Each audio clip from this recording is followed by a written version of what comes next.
Hi guys, James at RampantLionReviews again for you today with another beer review. For this one we are going to stick to Scotland and we're going to continue on with this little mini series of reviews that I've been doing for you recently that I've entitled Crazy Beers for 10 years. And this is of course to celebrate the 10th anniversary of Rampant Lion Reviews here on YouTube. Now what we're doing here is just trying some beers that I've been sitting on for a little while, things that have been aging away quite nicely, and the ones we've tried so far have been pretty damn good, I have to say, and I think this one will be no exception to that. But for this review today we are going to return to a brewery that has featured on the channel many times before. These guys are an extremely well recognised craft beer brand across the world, and they are Scotland's biggest craft brewery as well, if I'm not mistaken. I don't think anyone's taken that title off them yet. But we haven't reviewed too many beers from them in recent times because there has been a lot of controversy surrounding this company. Quite a bit of it justified, in fairness, but this beer is one that I bought when times were good for the brewery.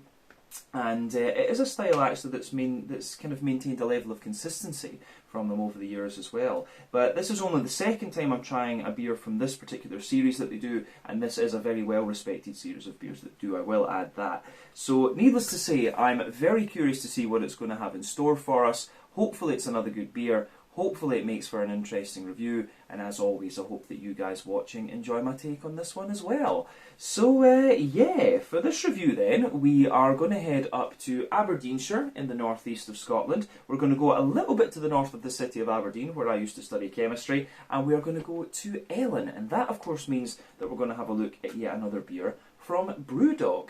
Now this is the second beer that I'm going to try from their Paradox series. This is Paradox Heaven Hill. It comes in at 15% ABV, as pretty much all of the beers in this series do, and this is another Imperial Stout, obviously aged in Heaven Hill bourbon casks. Now yeah, the last one that we tried from the Paradox series, which was my first beer from this series, was the Ellon, which was really very nice. So I'm really curious to see how this beer stands up in bourbon barrels, because they do have quite a little bit of difference to Scotch whisky barrel character. Of course, for me, American oak, first and foremost, is very smooth and almost vanilla-y in comparison with European oak, which is a little bit drier for me. But then, of course, you've got the difference in spirits too. Scotch whisky and Scotch whisky barrels give you a really powerful flavour and can be quite dominant in the flavour of a beer when you do barrel aging with them, whereas the bourbon ones are a little bit more, they're not quite as pungent in terms of their flavour in my opinion. They do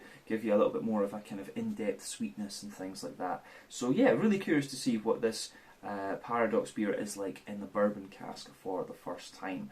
So yeah, the Brewdog Paradox Heaven Hill. I'm not sure exactly how old this particular beer is. I have had this one for a good few years, as you can see with the by the fact that it still has the original Brewdog artwork on it. So yeah, I think that is a pretty cool thing. So we'll just crack on with this one then and see what it's going to have in store for us. So, as always with my reviews then, I'll tell you a little bit about the brewery before we taste the beer. If you want to get straight to the tasting though, just fast forward. All the usual links can be found in the video description below. That's the brewery website, the link to my other reviews that I've done from Brewdog before, and we will no doubt add more to that list in the near future. But there's all the usual social media down there. If you want to see more reviews, do please consider subscribing to the channel. The support that you give is massively appreciated, and remember you can go into the channel homepage and search for beer using the geography tagging system. So just go in there, use the little search bar, put in your hometown, state, county, whatever you like.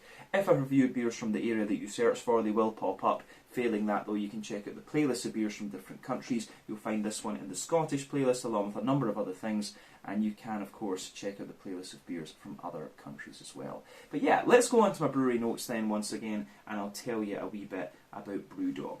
So, Brewdog was founded back in 2007, and it's the love child of two guys, James Watt and Martin Dickey, and their first brewery was a very small unit in the Keswick Industrial Estate in Fraserburgh in the very northeast of Scotland. But both of these guys studied at Heriot-Watt University in Edinburgh, with James studying law and I believe economics as well, and Martin studied in the brewing and distilling programme, and he then went on to work for Thornbridge Brewery down in England for about 2 years. But after this, the two, they'd been talking, they wanted to form their own company, they were both very passionate about craft beer, and they decided to go for it. But over the years, Brewdog became known for being very experimental, and they became particularly well known for their strong beers as well, and they've been largely inspired by the American craft brewing renaissance, in particular stone brewing from California. But over the years, they continued to grow quite rapidly. They had their Equity for Punks program, as they called it, which basically created a bunch of shareholders, and they used this to invest very heavily in the brewery infrastructure. And recently, well, fairly recently, over 10 years ago now, they moved in 2012 to their new and current brewery in Ellon in Aberdeenshire, and this has been constantly expanded over the years. These days they've got several bars across the world. They began opening these back in 2010 with the site across the road from Marshall College in Aberdeen, and I was there on the opening night. I still remember it. But these days they've got 120 different bars worldwide and in all sorts of countries. But they've also been expanding their bar. They continue to expand the bar scene, and they've been expanding other parts of the business as well. Their brewing operations are massive these days. They've got a brewery in Columbus in Ohio, which was their second one. They also took over Stone Brewing facility in Berlin in Germany, and they've most recently opened another brewery in Brisbane down in Australia. And I know that they're looking to open up another facility in Asia somewhere as well, which I think will most likely be Japan, if I'm not mistaken.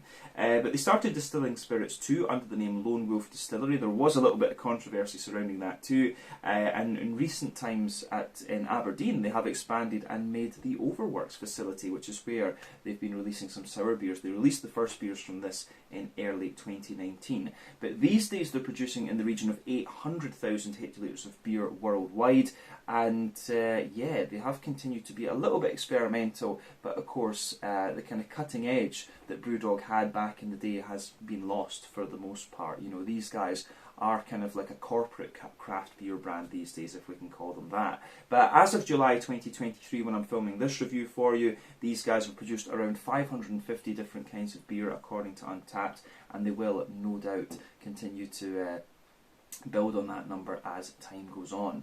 Over the years, my favourite beers from these guys, early on it would have been 5am, Saint, the Red Ale, also the Hardcore IPA was a big favourite of mine. You can still kind of get that under the name Mr. President in Tesco stores throughout Scotland and further afield. I also liked the Riptide, which was their sweet stout, the 8%er, and the Dogma Scotch Ale was nice. Electric India, the Saison, was one that I always really enjoyed too. But yeah, for me, those are the beers that I would recommend you check out from Brewdog. But as I said, over the years, the recipes have changed and things like this, and for me, the quality of the Brewdog lighter beers has gone down quite a little bit. But some of the dark stuff, as I say, some of the big dark barrel aged things that they do are pretty solid. One of the instrumental guys in getting Brewdog up and running was, of course, Stuart Bowman, and then the German guy Franz after that. Those were the two that really kind of got when Brewdog started to expand quite rapidly. These were the two guys who kind of got it up and running, but they, of course, I don't think either of them are with the company anymore, unfortunately, and it was that point where the quality of the beer started going down a little bit too. But of course, a lot of the controversy surrounding particularly James Watt and his behaviour and things has been interesting to see too. But yeah, Brewdog, as I say, as a company, they do have quite a little bit of controversy around them with their environmental policies and things that haven't come to fruition, and other stuff, lying and trying to bully Aberdeenshire Council and all of this. But we won't go too much into that. We're going to focus on the beer, because if I talk about that I do get a little bit angry. But anyway, that's another story.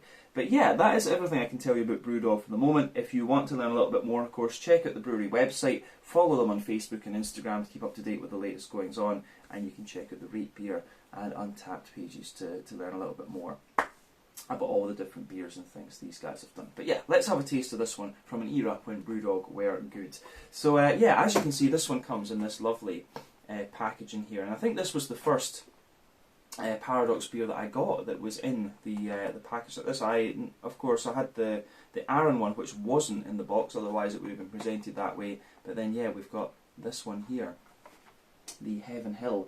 So yeah, proper old school art with this one. I'm definitely going to keep this box, of course, you know, keep all my 10th anniversary beers to make a wee display behind me. But let's get this guy out of its box, and the glass, even the inside of the box is kind of gold lined. That's pretty cool.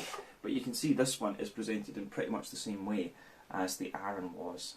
Very recognisable series of beer. You do, of course, have that black bottle cap on the top there, and as we mentioned earlier, this one is a 50% Heaven Hill Bourbon Barrel Aged Imperial Stout.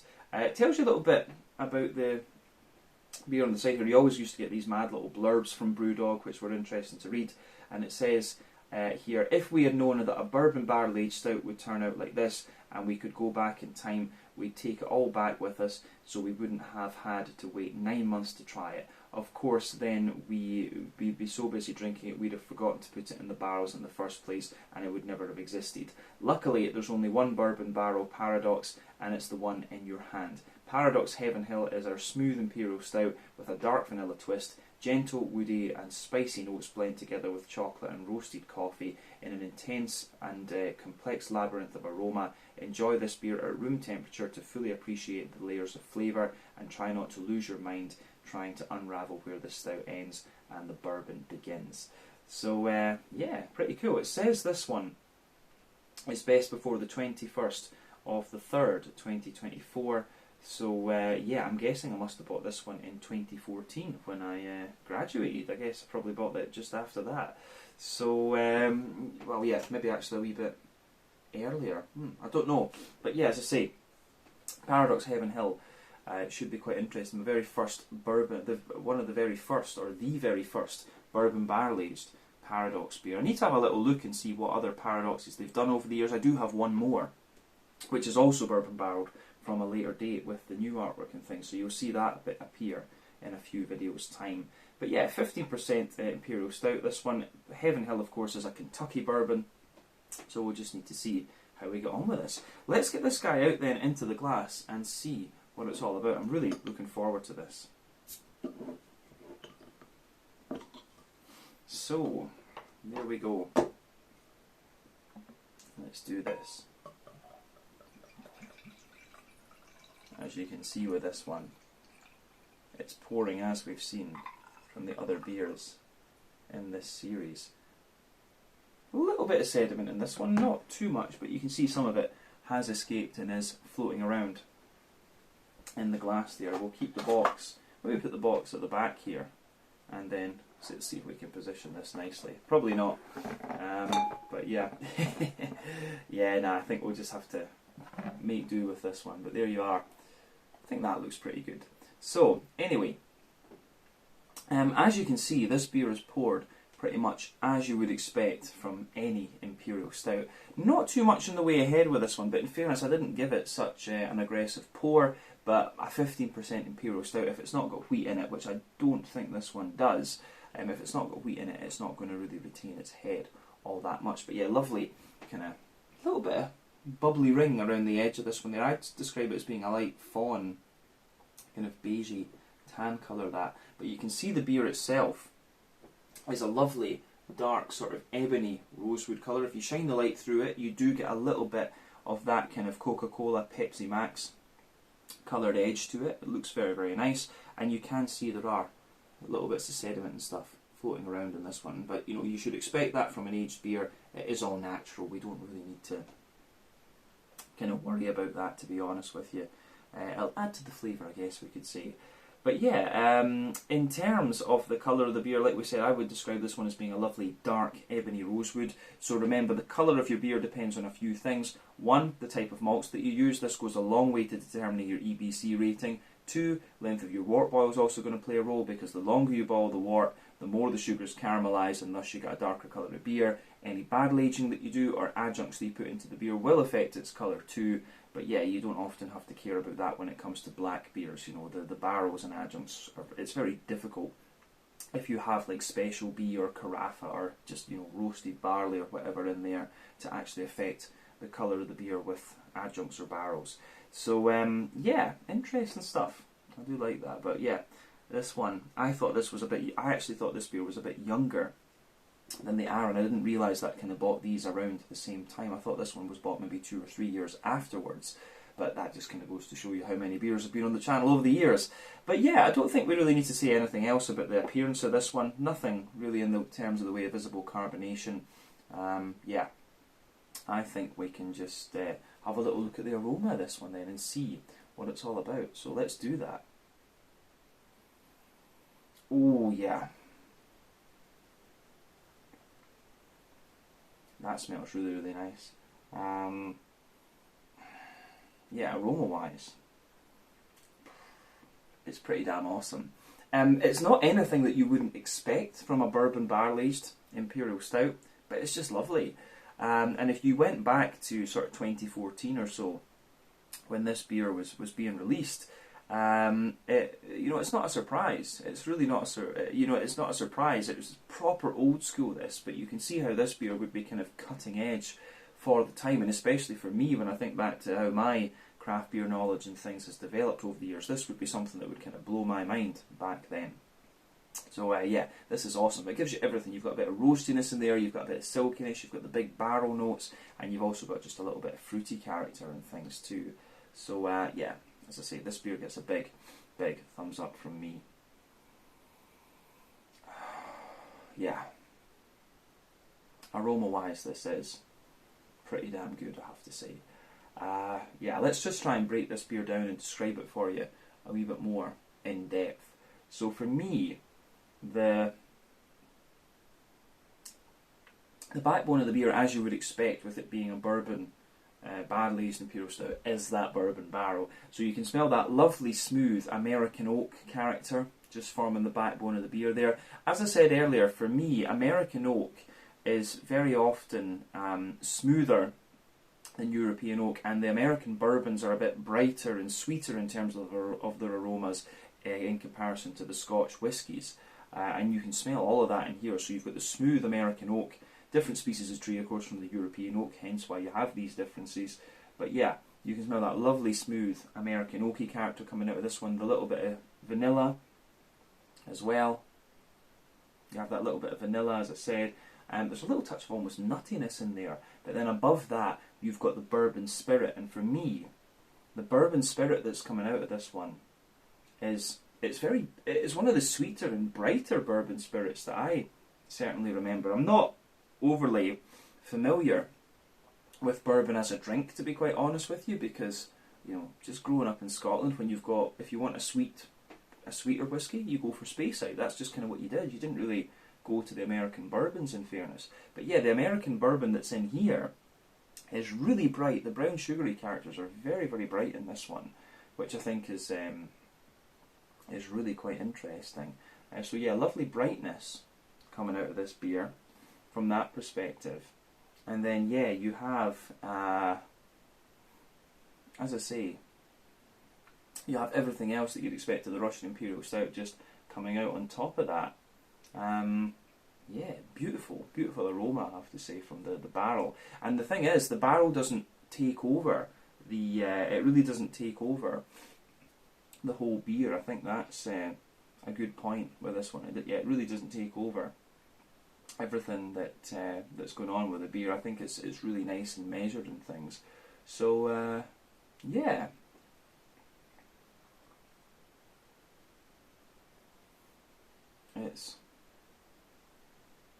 It's great just to sit and smell these a little bit. So as I always say, take a bit of time to enjoy that aroma before you get stuck in. I could do that all day with these Imperial Stouts. But yeah, on top of the bourbon layer, you start to get that roasty, toasty, well-fired, charred bread crust coming out of it. So that's in there, yeah, roasty, toasty, well-fired, charred bread crust. And then on top of that, you have a bit of you do have a little bit of this almost kind of rye bready character, like a sweet kind of rye bready note. Then there's a wee bit of nuttiness within that, and above that you're starting to get this kind of chocolate brownie, chocolate cakey kind of note out of the beer too, which is really interesting. And then you start to get the chocolatey character out of the beer. It's sort of 70-80% cocoa chocolate you get out of this one, and it has a very dry, kind of almost silky aroma to it, I would say. I'm curious to see how that's going to play out in the actual flavour of this beer. And this one, I'm curious to see how. I remember the Arran was quite a punchy RIS, Russian Imperial Stout, with the roasty toasty, the kind of robust bitterness and things. I'm curious to see how this one is going to fare up in comparison, because yeah, you've got the lovely smooth chocolatey notes out of the beer. You have the lovely smooth chocolatey notes coming out of the beer, good mix of dark chocolate in there. And then above that, you've got some nice kind of brown sugary characters coming out of it too. So yeah, for me, the brown sugary notes are quite interesting because you can smell some toasty brown sugar in there, but as well as that, you have the kind of treacle and molasses, you know, the big oily notes out of this one. I would be really curious to see the brew sheet of this and see how long the wort boil and things is, and whether this is like a double mash or what. Got a feeling that it will be a double mash because it does have a little bit of that kind of thick and sticky character to it, especially when it's 15%. It could even be a triple mash Imperial Stout. You never know. But then you can also smell a little bit of a kind of leathery brown sugar in there, which is usually an indicator that there's been a slightly longer wort boil. So yeah, really interesting from that perspective. There's not too much in the... I think that covers what we need to say about the malty and yeasty side of the beer. On the hoppy side of things, there's not too much to report. You've got a little bit of earthiness in there. You do have a little bit of a kind of grassy note to this one. I get quite a bit of bright grassiness out of it, and also a wee touch of floral character. I think this beer will be using like one of the old school American hops for Imperial Stouts. You know, Columbus, Chinook, or Galena was always a popular one that Brewdog liked as well. I think that was when they had the Tokyo Star, that was using Galena, which worked out really nicely. But yeah, an Imperial Stout, of course, is not the most hop-forward style of beer, but it always, you know, using a bit of hop always just adds a bit of depth to these beers and balances things out. On the fruitiness then, this is quite interesting. You've got a lovely sharp kind of, you do have that lovely sharp kind of, you've got a little bit of a sharper and juicier plum in there. Drier prunes underneath, of course. Quite a bit of fig. I'm getting quite a little bit of a sharper figgy character out of this one. But you have to sugar the beer up a little bit to get some of the fruity notes to come out. So, yeah, as I say, good little bit of big juicy plum, little bit of prune underneath, kind of sultanas and stuff like that. And then you also have that little bit of you do also have that little bit of kind of blackcurrant or blackberry coming out of this beer. So yeah, it's really nice actually. The way that this beer goes together, I think, is pretty nice in terms of aroma. But yeah, proper old school RIS with the American bourbon barrel aging in there. This beer for me really is a big bit of nostalgia. I think we can safely say that. But yeah, as I always say, take a bit of time to just enjoy the aroma of the beer before you get stuck into it. But I think it is about time that we should have a taste of this and see what it's all about. So let's do that. This one is the Paradox Heaven Hill, a 15% bourbon barrel aged Imperial Stout from the Paradox series from Brewdog. Let's get stuck into this one. Slàinte, skål, cheers.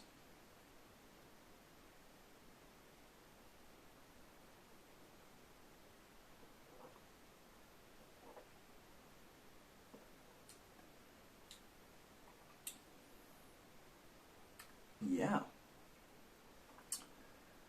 it's pretty damn good. Yeah, I do think with these, I'll need to get one of the newer Paradoxes and just see how it fares in comparison. But this is really very nice actually. I think this is pretty awesome.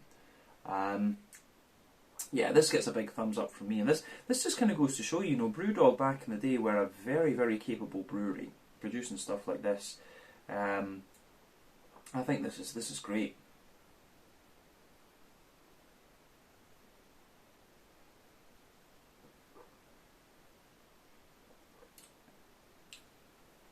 Yeah, you can kind of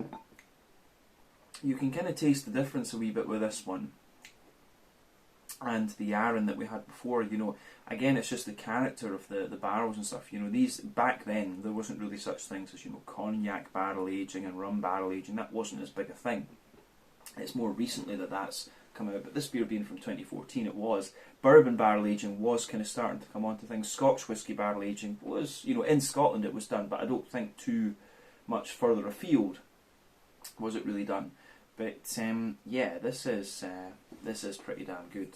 You can see why bourbon, you know, if you try beers like this, which would have been amongst the first bourbon barrel aged things, you can see why this became pretty damn popular. So yeah, lovely stuff. Gives you, again, it gives you everything you'd expect of the Imperial Stout. You've got the lovely smooth bourbon barrel notes in there. You've got the roasty, toasty, well-fired Russian Imperial Stout qualities in the malt base. A little bit of hoppy character, and of course that little bit of fruitiness. So let's see, it gets a big thumbs up from me.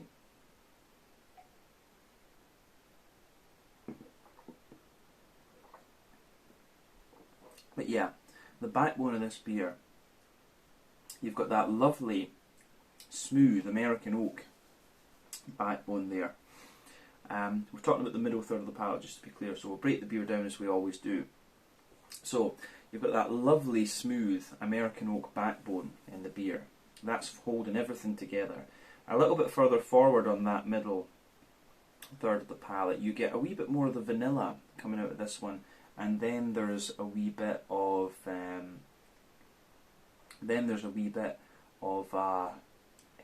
just vanilla note sitting in the wood further forward too. And above that you do have that little bit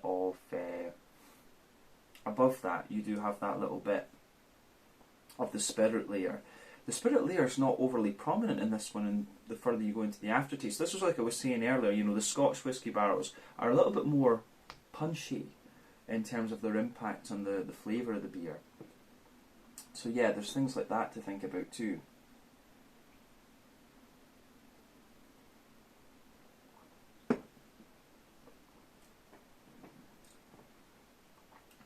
So for me, the barrel, it comes in, and it does get a little bit more prominent the further into the aftertaste you go, and the more of the beer you drink. That's most definitely fair to say about this one, and it has a lovely smoothness to it. Like I say, I've not tried anything from Heaven Hill, but it strikes me as being a very bright but also very smooth bourbon. Actually, that's really the impression that I get of this one. Yeah, it's pretty damn nice in that sense.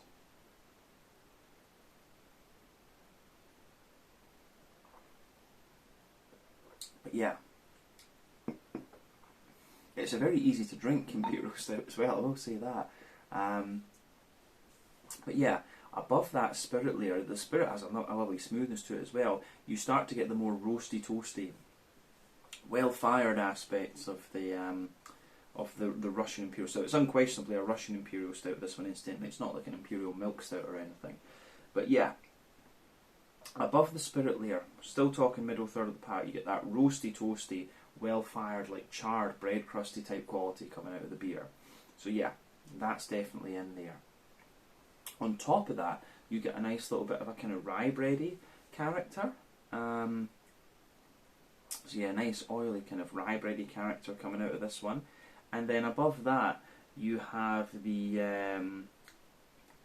above the kind of rye bread again, you've got a little bit of a wholemeal brown bready layer actually, and then I would say above that you have a more dense,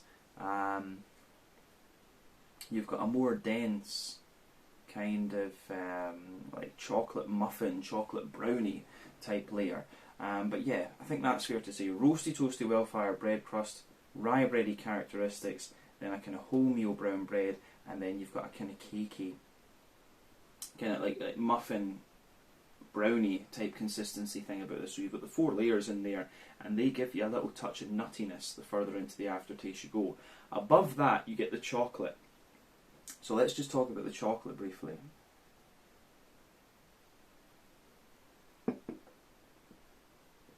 Yeah, for me, at the back of that middle third of your palate, you get a little bit of a, you do get a little bit more of a kind of, how do we say, you do get a little bit more of a sort of, kind of,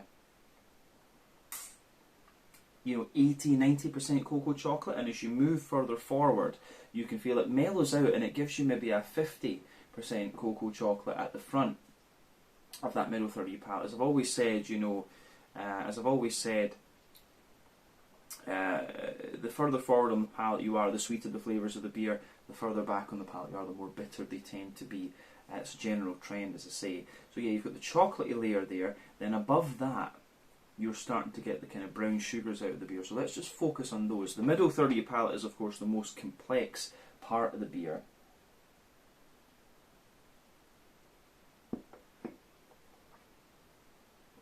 So yeah, above the chocolate you have the brown sugars, and for me it's quite interesting. Like, you have you've got a backbone of a kind of, it's like a, what would you say? It's the backbone of a kind of more leathery brown sugar, but it's not too leathery. You get more of the leathery dryness the further into the aftertaste that you go. So yeah, lovely kind of leathery brown sugars in there. There's a little bit, in fairness actually, I'd say under the leathery brown sugars you've got a little bit of a toasty brown sugar. And then above the leathery brown sugars then, you start to get the more kind of treacle molasses type note. You can feel that treacle and molasses kind of concentrated in the, you can feel that treacle and molasses just kind of concentrated in the very middle of your palate there, and that of course is kind of covering the alcohol. But you do get a little touch, of a kind of brighter sweet caramel in there too. So yeah, the brown sugars are layered. You've got the toasty brown sugars underneath, you've got the leathery brown sugars on top, then you have the kind of sweet, oily, caramelly notes coming out of it, and the treacle and molasses on top. And there's maybe a wee tiny touch of biscuit to this one. I do get a little bit of biscuit out of this beer. But yeah, it's really nice. And I think that covers everything we need to say about that middle third of the palate, where, as I say, the majority of complexity in this beer comes from.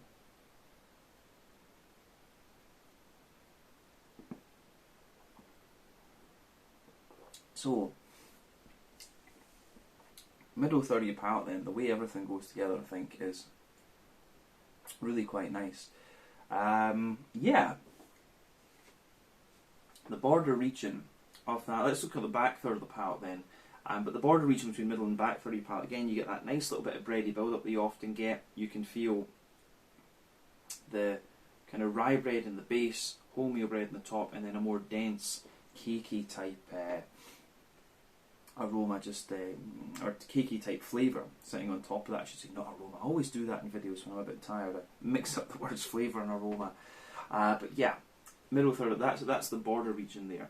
But as I often said, on the back third of your palate, you do get very similar flavours to the middle third, but they just come out in different intensities, and that is most definitely the case here.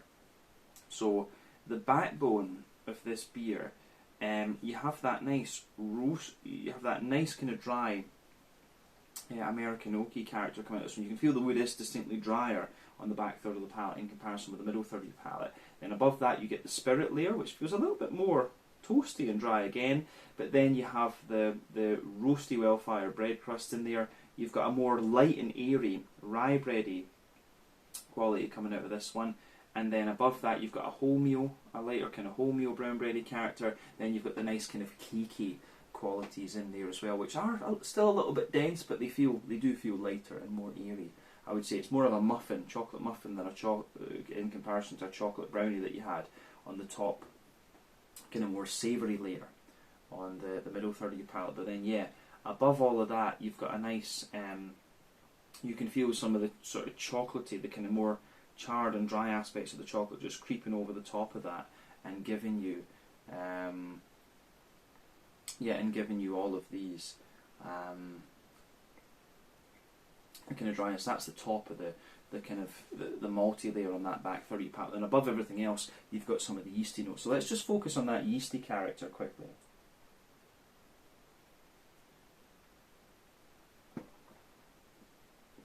Yeah, for me, the yeasty side of this beer, it's kind of what we had in the last paradox too. You can feel it's like a nice big dense sweet kind of brown bread. It's almost got a little bit of like a brandy soaked kind of vibe to it. Yeah, really dense, doughy, brandy soaked brown bread. It's wrapped in this kind of sweet caramel, like toasty kind of note, and also has a little bit of honeycomb as well, I would say. So yeah, that's really interesting how that kind of pieces together in this one. But then yeah, above all of that, you have a little bit of kind of mixed in with all of that. You do have a little bit of a kind of honeycomb type note there. It seems like it's wrapped in like a really sweet and slightly toasty caramel, but yeah, I get a little bit of honeycomb. I always get honeycomb from the yeasty side of beers from for some reason, but that's just kind of how it goes. But yeah, I think that covers everything we need to say about the back third of the palate, other than the fact that on the back third of your palate you can feel the flavour is taller, then as you come further forward into the middle third of your palate, it just condenses down and squashes together a little bit more the density of flavours. But yeah, let's go on to the green component of this beer then and just talk a wee bit about that. So the kind of back corners of your palate there, you've got a nice little bit of earthiness coming out of this beer. As you move further forward, you get a little bit of herbal character, and the earthy and herbal notes do spread a little bit further forward. And as you reach the front corners of the palate, you've got a wee touch of you do have a little touch of a kind of floral aromatic sort of thing going on with this one, which again I would say is really nice. So yeah, nice little bit of floral aromatic type quality coming out of the beer. Then round the front curve of your tongue, it's just that little bit lighter and more grassy. You know, it is a barrel aged Imperial stout, so a lot of the hoppy character will have dropped out during that barrel aging process. And then I've had the beer for 10 years. A lot of it will have dropped out then, but I am quite surprised at how obvious the green component still is in it at this point. This beer is, you know, 9 or 10 years old. It's just, again, crazy to think that I've had a beer that I've kept this long. But yeah, you still get kind of green component flavours in this one, which is interesting to see. But yeah, I think that's everything we need to say about the green component and the edges of your palate. Let's focus on that front third of your tongue. So we'll do that. Border region between front third and middle third of your palate then.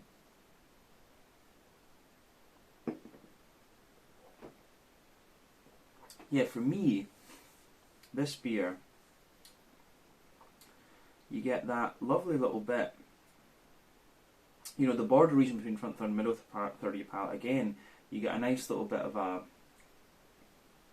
bready build up in there. Again, you get the, you know, you get the kind of rye bread in the base, the wholemeal brown bread on top, and then you get a more, I would say, you get a little bit of a more kind of cakey, I'd say it's more of a chocolate brownie type quality at the front of your palate there, but the base of that front third of your palate, you can feel the American oak in there, lovely and smooth again. And then you get the brightness of the spirit too, which is there, and the spirit's actually quite sweet in this one. You can feel a little bit of the booziness, you can feel a little touch of the spice within the booziness there in the spirit, and then above that you get that nice oily bubble where the juicy fruity esters just roll away at the beer. There maybe is a little bit of the charred bread and the brown bread underneath that as well, but yeah, the oily bubble where the juicy fruity esters come out of the beer is pretty obvious at this point actually, and that gets a thumbs up from me. I like how that kind of pieces together. But let's look at the fruity side of this beer then, just to kind of round off.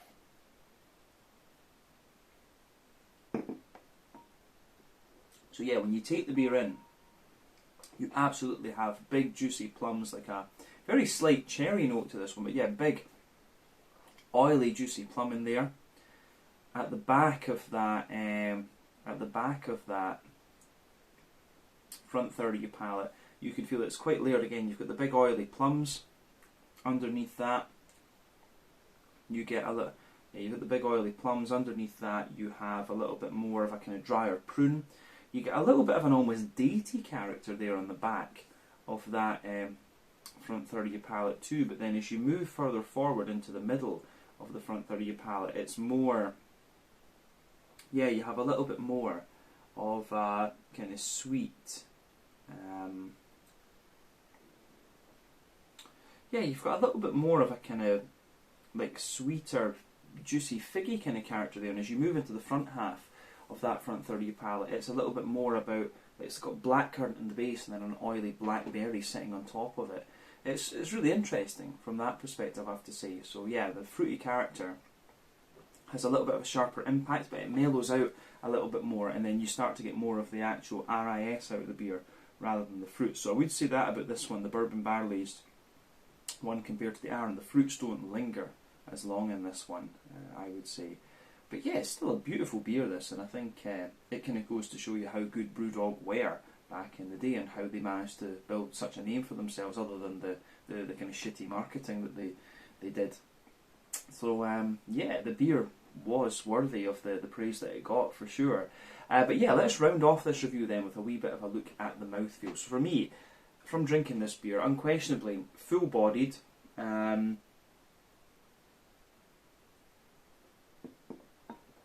I would say, yeah, mid-ranged, full-bodied. Carbonation is very smooth. The beer has a sort of silky vibe to it the more that you drink. Kind of oily and slick in a way too, but you get drier and drier the more, the further into the aftertaste that you go. That's probably the way to express that.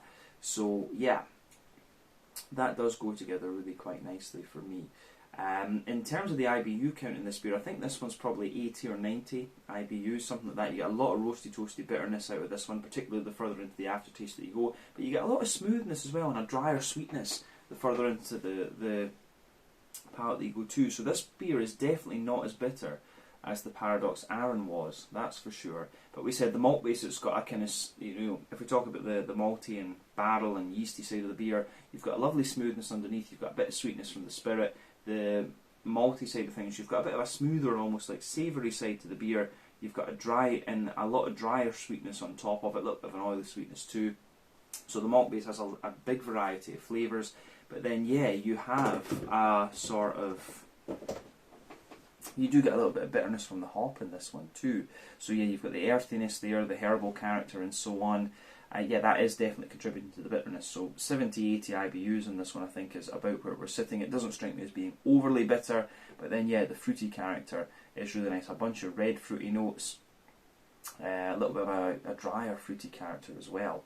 But the main message to take away from this one is it's a beautiful beer, quite different in its character from the Arran that we had, and it just goes to show you the main differences between American bourbon barrel aging and Scotch whisky barrel aging too. Scotch whisky barrel is quite a bit more potent for me than American bourbon is, but they act in different ways. It's maybe not a fair comparison, to be quite honest, but still, it's a beautiful beer, another solid member of the Paradox series, and you can't ask for much more than that these days. Definitely cool to crack this one open after 10 years and use it as part of my channel celebration.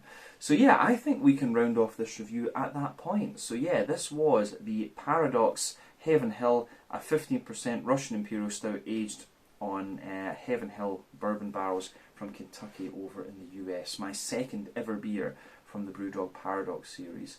So yeah, I think we can leave it at that for this one. Once again, thank you for watching my beer reviews. Until the next time, please like, subscribe, share, all the usual YouTube stuff. Let me know your own thoughts on this beer in the comments section below. Let me know what your favourite beers are from Brewdog as well. And we will no doubt return to these guys again at some point in the very near future. So yeah, that's interesting. We've got another Paradox that is younger than this one, definitely a good bit younger than this one, to look at in the next video, and I will try and seek out one of the latest ones and see what it's like too, so we can get a little bit of idea of how the quality has stayed with this series. But again, thank you for watching my reviews. Check out my social media, check out Brewdog's social media, and I will see you guys in the next one. Slàinte, skål, cheers.